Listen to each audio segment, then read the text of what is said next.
할렐루야. 네, 오늘 함께 읽은 말씀은 소원에 관한 것인데, 이 소원이라고 하는 것은 맹세를 했다는 겁니다. 약속을 했다. 하나님께 어떤 은혜를 받았기 때문에 그 보답으로서 내가 하나님께 어떤 행위, 또 어떤 물질적인 감사, 무엇인가 바쳐 헌신할 것을 맹세하는 것을 말씀하고 있어요. 히브리어에서도 나데르라고 하는 이 소원이라고 하는 말은 하나님께 내가 어떤 것을 행해야 되겠다 또는 드려야 되겠다, 헌신의 구체적인 표현을 소원이라고 합니다. 이 소원이라고 하는 것은 강제적일 수가 없어요. 자발적이에요. 왜냐하면 내가 받은 은혜가 있기 때문에 그 은혜에 보답하기 위해서 자신의 몸을 드린다든지 물질을 드리기로 약속한다든지 하는 것이기 때문입니다. 그래서 이 소원이라고 하는 것은 소원하는 이가 있고 소원을 받는 대상자가 있어요. 21절에 소원하는 이는 사람이에요. 그래서 내 하나님 여호와께 소원하거든.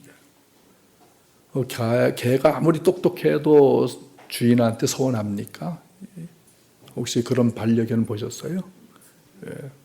내가 오늘은 주인이 돌아오기 전에 식사를 미리 준비해 놓으리라, 이런 개가 있습니까? 그런 동물은 이 세상에 존재하지 않습니다. 그래서 오직 인격을 가진 하나님의 형상으로 지음받은 인간만이 하나님의 은혜, 모든 피조물이 하나님의 은혜를 받고 있지만은 그 하나님의 은혜에 구체적으로 반응하고 보답할 수 있는 것은 사람인 거예요. 그래서 그 은혜를 받은 사람이 소원을 하는 대상자는 오직 하나님 뿐이십니다.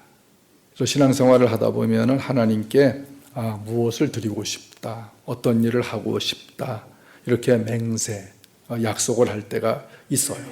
그러니까 소원이라고 하는 것은 강제적일 수가 없다.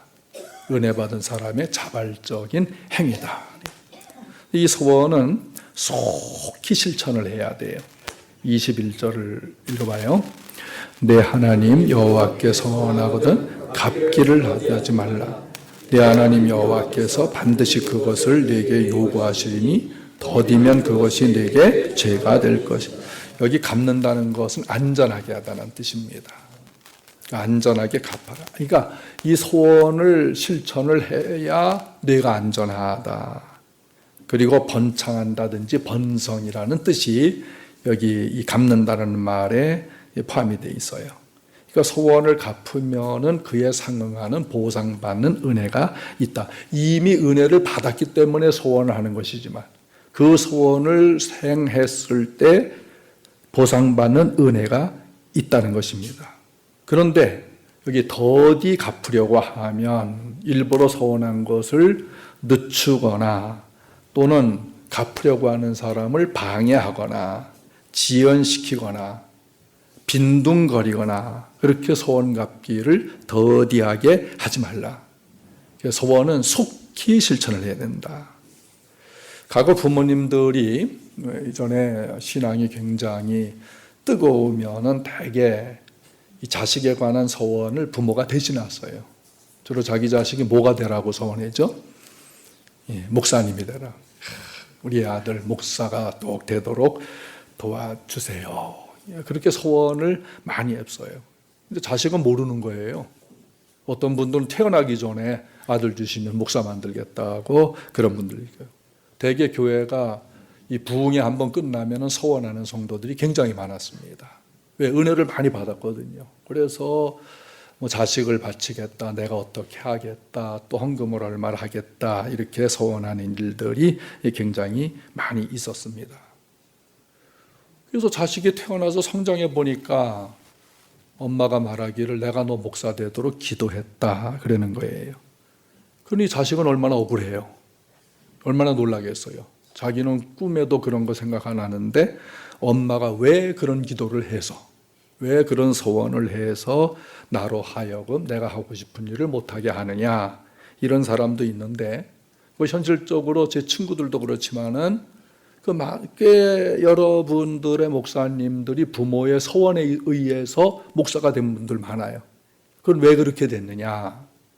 부모는 소원했지만은 그 목사가 된 것은 철저하게 하나님의 은혜 받은 당사자 몫이에요. 부모가 소원했기 때문에 그 사람이 목사 될 수도 있겠지만은 자기가 은혜 받지 못하면 못 하잖아요. 그래서 부모는 소원을 했고 기도를 했고 그 자식은 은혜를 받았어요. 소명을 깨닫게 된 거예요. 그래서 목사가 된 것이지, 부모가 소원했기 때문에 내가 목사가 된 거야, 이러면은 이 피동적이죠. 그래서 피동적으로 목사가 되게 해 주옵소서 기도했던 부모가 있었고, 능동적으로 은혜를 받아 능동적으로 헌신을 다짐한 그 사람이 목회자가 되거나 선교사 되거나 간사가 돼서 헌신을 하는 사람들이 있는 것입니다. 사무엘상 1장 11절 보면 한나가 기도해요. 자식이 없을 때. 그래서 아들을 주시면 머리를 깎지 않고 이 아들을 하나님께 바치겠습니다. 한나가 생활하던 당시에 그 남편은 제사장이 아니었어요. 그 남편은 제사장이 아니에요. 엘리가 제사장이에요. 그리고 또 제사장의 그 계보를 엘리의 아들들이 이어가는 것입니다. 근데 사무엘 태어났어요. 어린 아기 젖되자마자 엘리 제사장에게 맡겨서 그 사역자의 길을 가도록 합니다. 여기서 사무엘이 은혜를 많이 받죠. 엘리 제사장이 듣지 못하는 하나님의 음성을 들어요. 그래서 엘리도 깨닫습니다. 내 아들들 제사장이 하나님의 음성을 듣고 자기도 들어야 되는데 엉뚱하게 사무엘이 듣고 있으니까 하나님께서 사무엘을 택하셨구나. 그걸 깨닫게 돼요. 엘리 가문이 죄악으로 인해서 징벌을 받습니다. 그리고 하나님께서 사무엘을 제사장으로 선지자로 쓰셨던 것입니다. 이렇게 부모의 소원에 의해서 자식들에게 하나님의 은혜를 많이 받게 해서 지혜를 하도록 하는 일들도 있습니다. 자신의 삶을 하나님께 바치겠다고 하는 소원 또는 물질, 땅을 바치겠다, 어떤 헌금을 하겠다, 이런 소원이 있을 때는 속히 갚도록 해라 라고 하는 것입니다. 민수기 30장 2절에 사람이 여호와께 소원하였거나 서약하였으면 깨뜨리지 말고 네가 입으로 말한 대로 다 이행할 것이니라. 사람이라고 하는 것은 그 욕심이라는 것이 있거든요. 욕심. 우리가 이 세상에 무서운 건 많죠. 두렵다. 어떤 사고가 날 때 두렵다. 병에 걸렸을 때 두렵다. 병원에 가기 전에 검사받기 전에 두렵다. 이런 두려움이 있는데 그 두려움은 왜 오는 것일까? 내가 바라는 욕구 때문에 두려움이 오는 거거든요.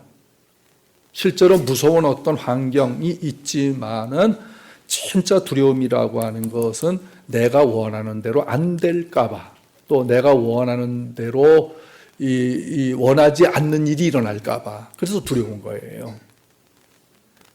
소원을 자기가 해놓고 아차 싶은 거예요. 내가 왜 그렇지? 내가 미쳤지? 은혜 받을 때는 전혀 미쳤다는 생각이 안 들었어요. 그런데 이 신앙생활의 은혜가 점점 떨어지니까 내가 왜 그렇지? 드리는 게 너무 아까워. 후회가 돼. 그렇게 할지라도 이미 서원한 것은 취소할 수가 없다. 깨뜨리지 말고 내가 입으로 말한 대로 이행을 하라.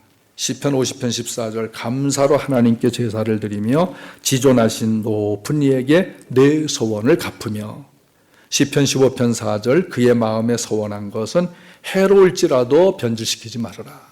설령도에게 소원해가 와도 해가 있다 할지라도 소원한 것은 반드시 시행을 해라. 소원한 것은 하나님께서 요구하시는 거예요.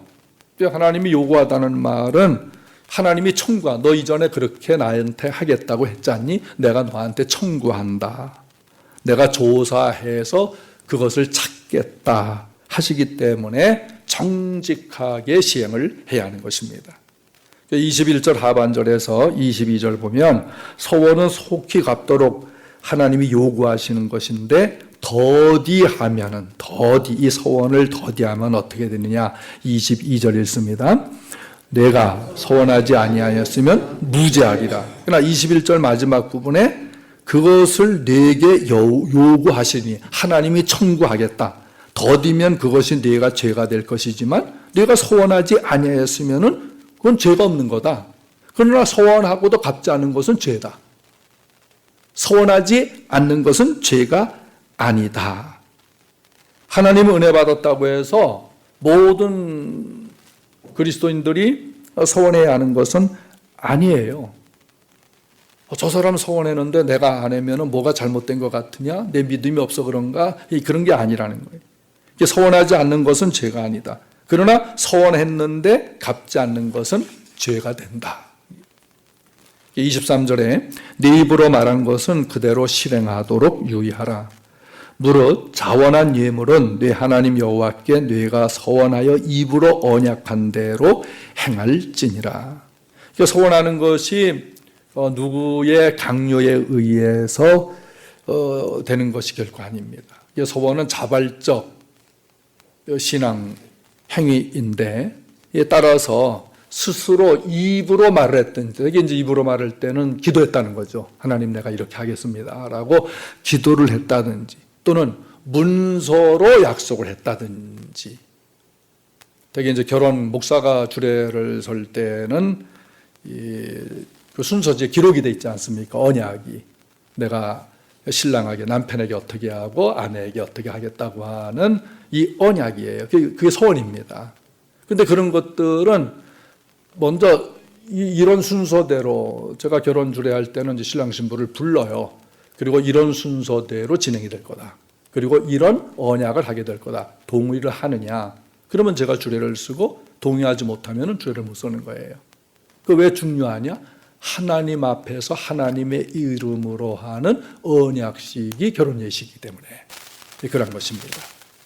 그래서 그런 것들은 깨뜨릴 수가 없어 잘 지켜야 되는 것이에요. 우리 임직식을 이제 한 달 조금 더 남기고 있지만 임직식도 하나님 앞에 하는 약속이에요. 소원입니다. 자, 투표를 통해서 우리 30명의 일꾼들이 뽑혔습니다. 뽑혔지만은 이 임직의 최종 결정은 언제 하느냐? 마지막 임직식 하기 전에 최종적으로 담임 목사가 또 묻습니다. 이러이러한 서약을 할 텐데 임직하겠습니까? 그걸 물어요. 그럼 하겠다고 했을 때에 그때 이제 임직식을 하게 되는 거예요. 뭐나 이제 투표됐으니까 훈련도 받았으니까 자동적으로 되겠지? 아니에요. 왜? 자기 자신이 은혜 받은 걸 알아야 돼요. 와, 나같이 부족한 사람을 하나님께서 이렇게 택해 주셨구나.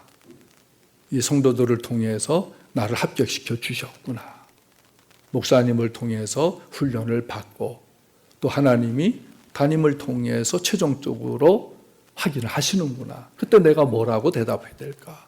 그렇게 하겠습니다. 예, 그렇게 하겠습니다. 아니요, 나는 못하겠습니다. 그러면 임직이 안 되는 거예요.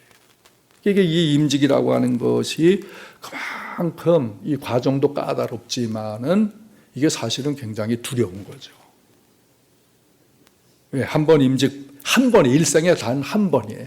아주 부득불한 일이 없는 한 일생에 단 한 번이 고귀한 이 소중한 임직식을 가볍게 생각해서는 안 된다.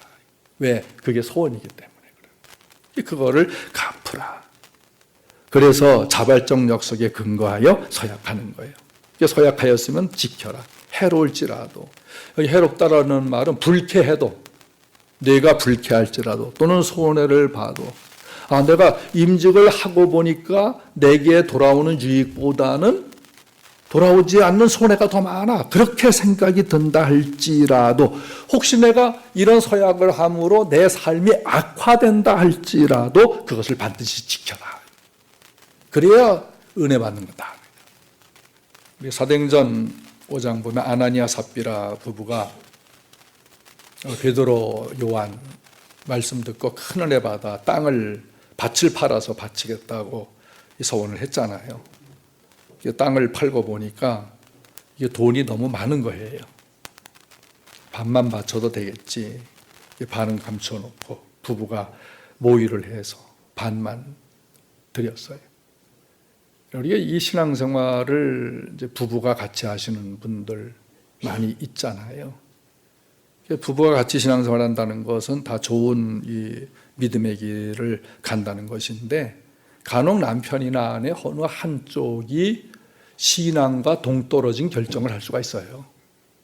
지금 여기 남편이 아나니아가 먼저 베드로에게 와서 이 바치겠다고 하는 금액의 반만 가지고 왔어요. 내가 바칠 판돈이 이것뿐이냐? 예, 그랬습니다. 그런데 성령께서 베드로에게 이 금액을 알려주신 것 같아. 저한테도 그랬으면 좋겠어요. 예, 그래요. 그랬더니 베드로가 내가 성령을 속이고, 뭐 성령이 오순절 성령 강림이 강하게 역사하실 때니까 베드로가 그걸 알게 됐어요. 내가 하나님을 속이느냐? 뭐 나까지 속인 거야 그렇다 할지라도 하나님을 네가 속이고 있지 않느냐? 그러면은 그 말 듣자마자 아나니아가 회개를 했어야 돼요. 아이고 잘못했습니다. 내가 욕심이 생겨서 그만 그랬어야 돼. 그런데 끝까지 그것뿐이라는 거예요. 죽었잖아요. 그 아내가 들어왔어요.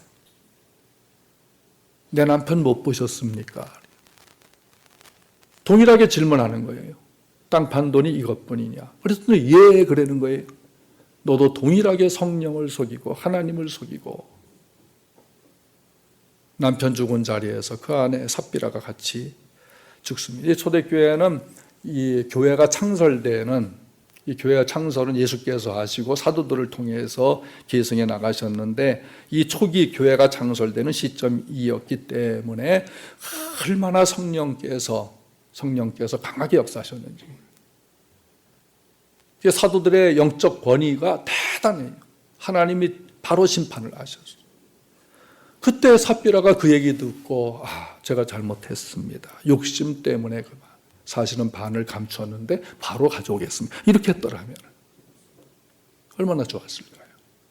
그러니까 우리가 부부가 같이 신앙생활 하시는 분들은 남편의 믿음이 조금 삐걱거릴 때 있잖아요. 그때는 아내가 잡아줘야 돼. 여보 그러면 안 돼. 아내가 조금 신앙이 떨어지면 남편이 잡아줘야 돼. 그렇게 하면 안 돼. 우리가 순종을 해야 돼. 그렇게 해야지. 똑같이 불순종의 길로 가면, 똑같이 순종의 길로 가는 건 좋아요. 그런데 한쪽이 그럴 때는 한쪽이 잡아줘야 돼. 그게 부부예요. 아나니아 삽비라는 그렇게 하지 않아 부부가 같은 날 죽었어요. 소원이라고 하는 것은 은혜를 받은 대로 자발적으로 하고 정직한 대로 약속대로 시행을 해야 하는 것이에요. 사도행전 18장 18절에 보면 바울 사도가 서원을 했어요. 바울이 일찍이 서원이 있으므로 갱그레아에서 머리를 깎았다. 그가 일찍이 어디서 무슨 사건으로 인하여 어떤 은혜를 받고 이 서원을 했는지 정확하게 시간 장소는 기록되지 않아요. 그나마 하나님께서 그를 부르신 다메섹 도상의 현장에서 은혜를 받고 사도들을 만나고 또 아라비아 광야에서 영적 수련을 쌓고 이런 과정 속에서 자기 자신을 하나님께서 부르셨구나. 이방인의 사도로 쓰시는구나. 그럼 내가 주님께 헌신하겠습니다. 이런 서원을 했어요. 갱그레에서 머리를 깎았어요. 삭발. 요즘 삭발이 정치인들이 하는 도구가 되어져 버렸지만은 이전에 이 교회 안에서의 삭발이 있었습니다. 바울을 흉내내는 것이 아니라 그만큼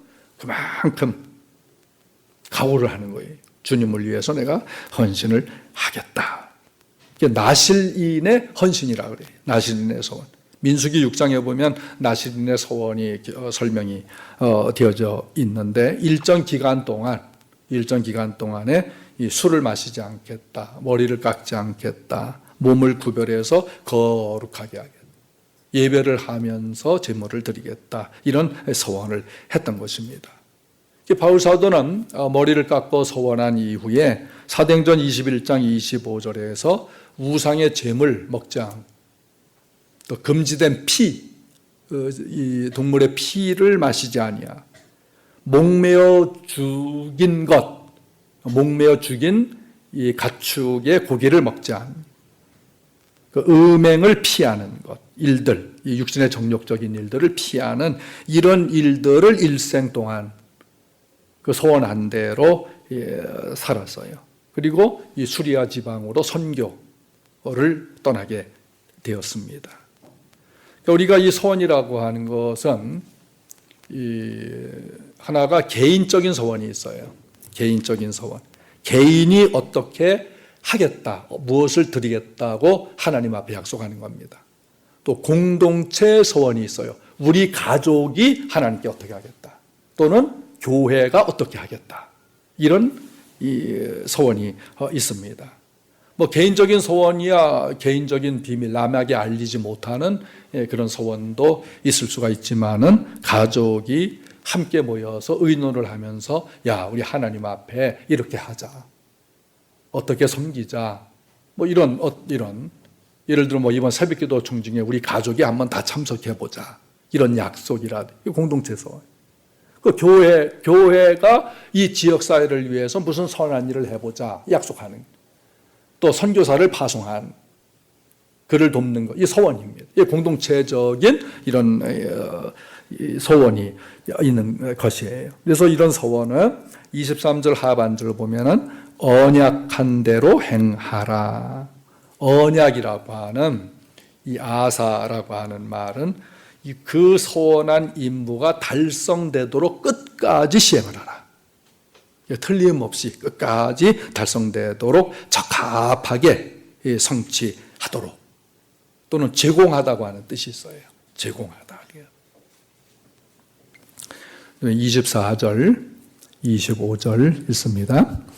내 이웃의 포도원에 들어갈 때에는 마음대로 그 포도를 배불리 먹어도 되느니라. 그러나 그릇에 담지는 말 것이요 내 이웃의 곡식밭에 들어갈 때에는 내가 손으로 그 이삭을 따도 되느니라. 그러나 내 이웃의 곡식밭에 낫을 대지는 말지니라. 소원을 이야기하다가 갑자기 포도원 얘기가 나오고 곡식밭 얘기가 나오는데요. 이 가난한 자가 굶주림을 면할 수 있는 조치에 관한 말씀입니다. 포도원이나 곡식밭에 들어가서 그 마음대로 배고픈 사람이 따먹을 수 있도록 하는 법을 하나님께서 말씀하셨어요. 여기 곡식밭에 들어가 이 마음대로라고 하는 이 말은 이 식욕을 의미하는 뜻이에요. 식욕을 의미하는 생명. 원래 이 우리 몸의 구조 중에 폐, 이 몸기관의 폐, 네페시를 그 숨을 쉬는 그것을 하는 그 단어를 사용하고 있는데 내가 배가 고파서 생기는 식욕에 따라서 내가 먹을 만큼 따먹어라 라고 하는 거예요. 근데 여기 문제가 있어요. 그게 내 것이 아니고 남의 밭이거든요. 남의 가수원이라 할지라도 남의 곡식밭이라 할지라도 배고픈 사람은 그것을 따먹을 수가 있다. 그런데 조건이 있어요. 배부르게 따먹을 수는 있지만은 그릇을 갖고 들어가서 과일을 담아서 나오진 말아라.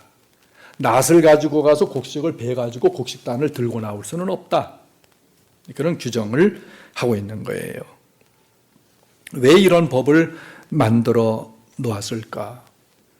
사실 굶주림을 채우는 위해서 요즘에 남의 가수원 들어가서 과일을 가져오진 않아도 따먹으면 어떻게 돼요? 도둑이잖아요. 그건 걸려요. 도둑입니다. 뭐 돈 주고 따먹는 거야? 괜찮겠지만 남의 곡식밭에 들어가서 그것을 가져 나오진 않지만은 되게 이전에 배고플 때 미리사 먹어본 분들 있을 거예요. 밀을 비비벼서 먹으면 껌같이 되기도 하고 또 콩설이, 뭐 감자설이라든지 고구마설이라든지 뭐 이때쯤 가을에는 사과설이. 저도 이 소년 시절에 많이 해봤어요. 사과설이 많이 했어요. 뭐 포도가수원 들어 따먹는다.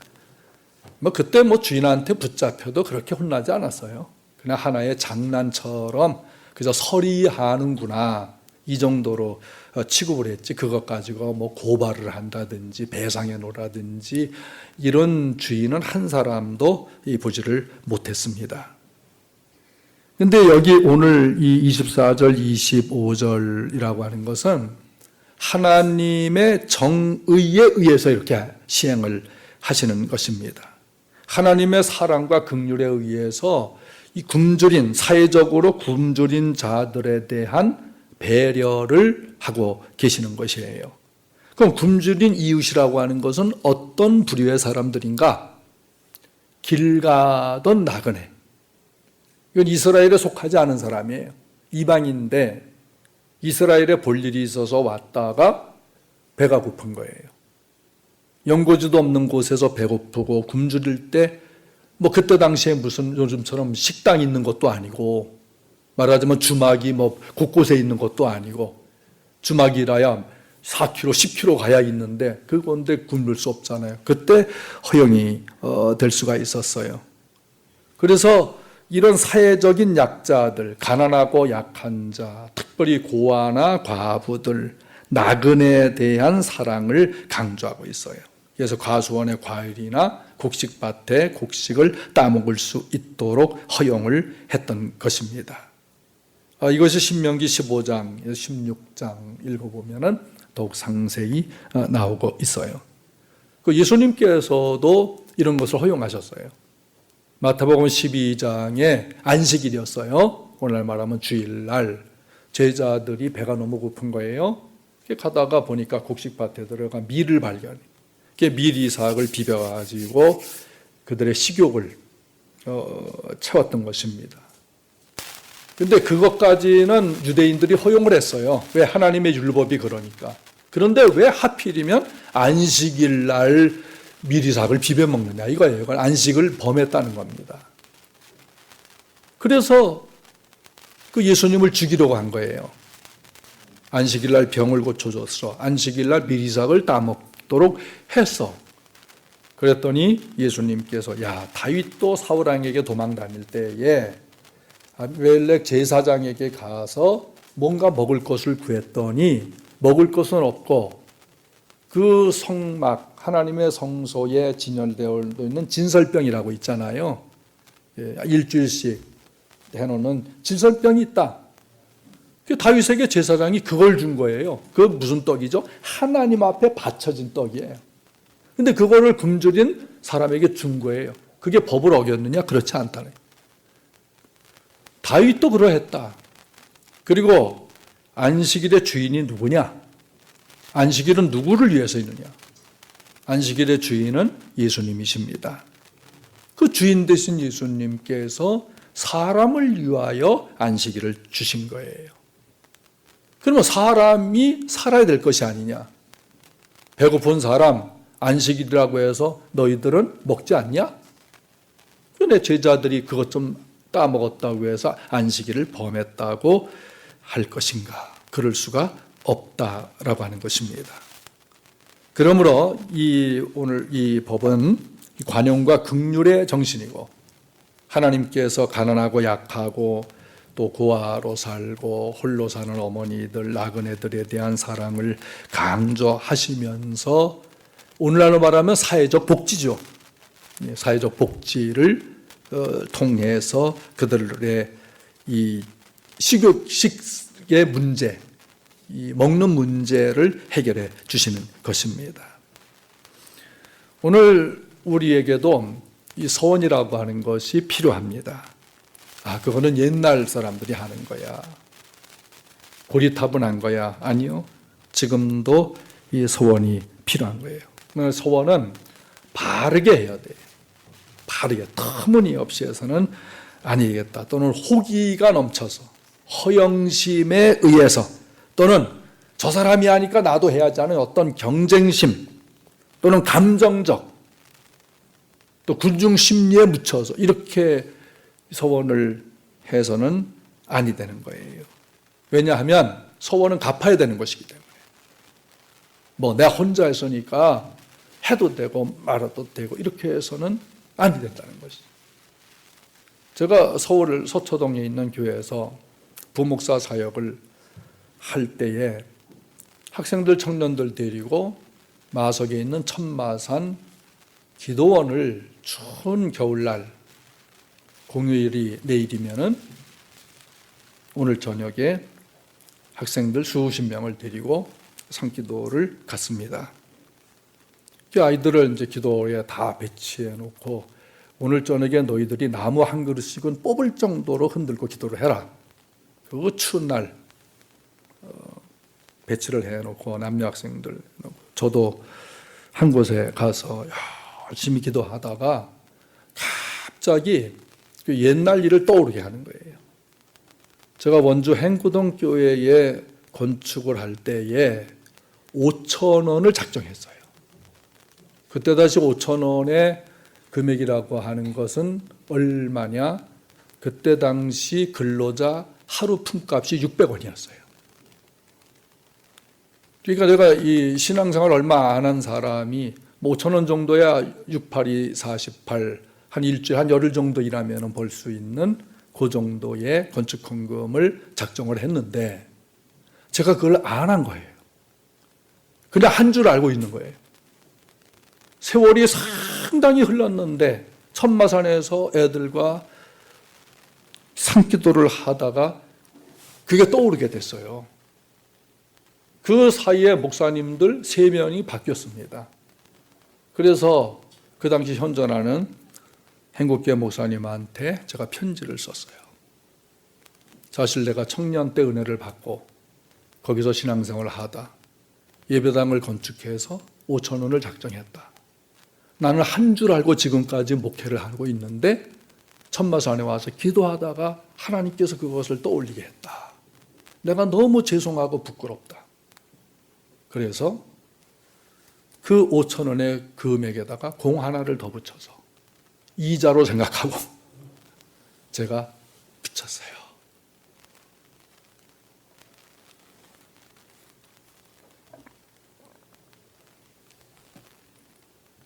그랬더니 속이 그때부터 너무 후련한 거예요. 뭔가 이게 뭔가 굉장히 한 거예요. 아, 이 소원이라고 하는 것은 이 갚아야 되는 거구나. 힘들어도 갚아야 되는 거구나. 그걸 더욱 깨닫게 되어졌어요. 오늘 우리 사랑하는 성도들이 뭐 과거든 현재든 소원이 필요해요. 내가 예배를 잘해야 되겠다. 이 소원이죠. 기도를 해야 돼. 이번 새벽기도 총진군에 21일 동안 참여를 해야 되겠다. 뭐 이런 내가 괜히 해가지고 뭐 이렇게 작정기도 하잖아요. 작정기도.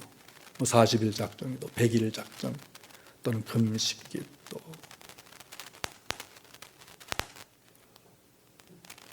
제가 이틀 동안 저녁에 금식기도하는 어느 선교단체 한 70명의 간사님들이 이번 주간 금식을 합니다. 제가 가서 인도 가면 안 되지만은 하도 요청을 해서 내가 2번만 해주겠다 해서 가서 인도를 하는데 그 작정 금식 기도를 이렇게 하면서 그 젊은이들이 요즘에 금식하는 사람들이 그렇게 있지 않잖아요. 더군다나 이 청년 사역자들이 금식하면서 캠퍼스를 어떻게 좀 복음화 시켜보려고 애를 쓰는 그 마음 때문에 제가 안 갈 수가 없더라고요. 그래서 눈물로 말씀을 같이 증거하면서 하나님의 영이 함께 역사하시는 것을 봤는데요. 오늘 사랑하는 성도들이 과거에 어떤 소원한 것이 있는가 생각을 해보시고 생각해보니까 다행히 소원한 게 없어.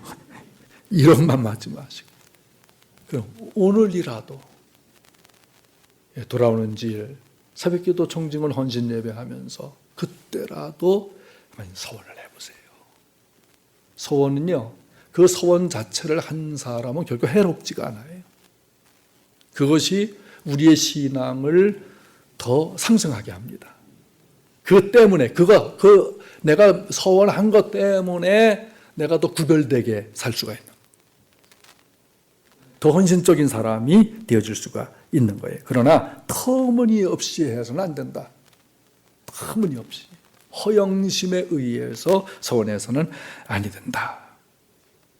이 서원이라고 하는 것은 은혜를 받았기 때문에 또는 은혜를 받기 위하여 감사하면서 하는 서원이 진짜 서원이다.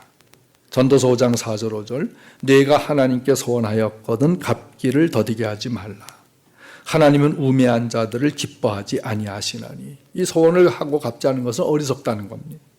서원한 것을 갚아라. 서원하고 갚지 않은 것보다 서원하지 아니하는 것이 낫지만은 서원을 하고 서원한 것은 이 갚으라라고 말씀하고 있습니다.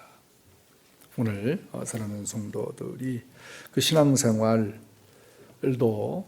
결심하면서 오늘까지 오지 않았겠습니까? 그러나 이 가을이 깊어가는 이 저녁에 한번 소원을 해보시면서 내가 이 가을을 내 신앙의 강화, 구별된 거룩함, 또는 우리 가정의 어떤 일, 또 교회의 현재와 미래를 생각하면서 또 내가 누구를 위하여 중보기도 대신 기도를 해줌을 통해서 또 주님께서 내가 하는 일을 보다 더 성장시켜 주시고자 하는 그 은혜를 구하기 위해서 소원을 한번 해보세요. 그리고 작정을 해보세요.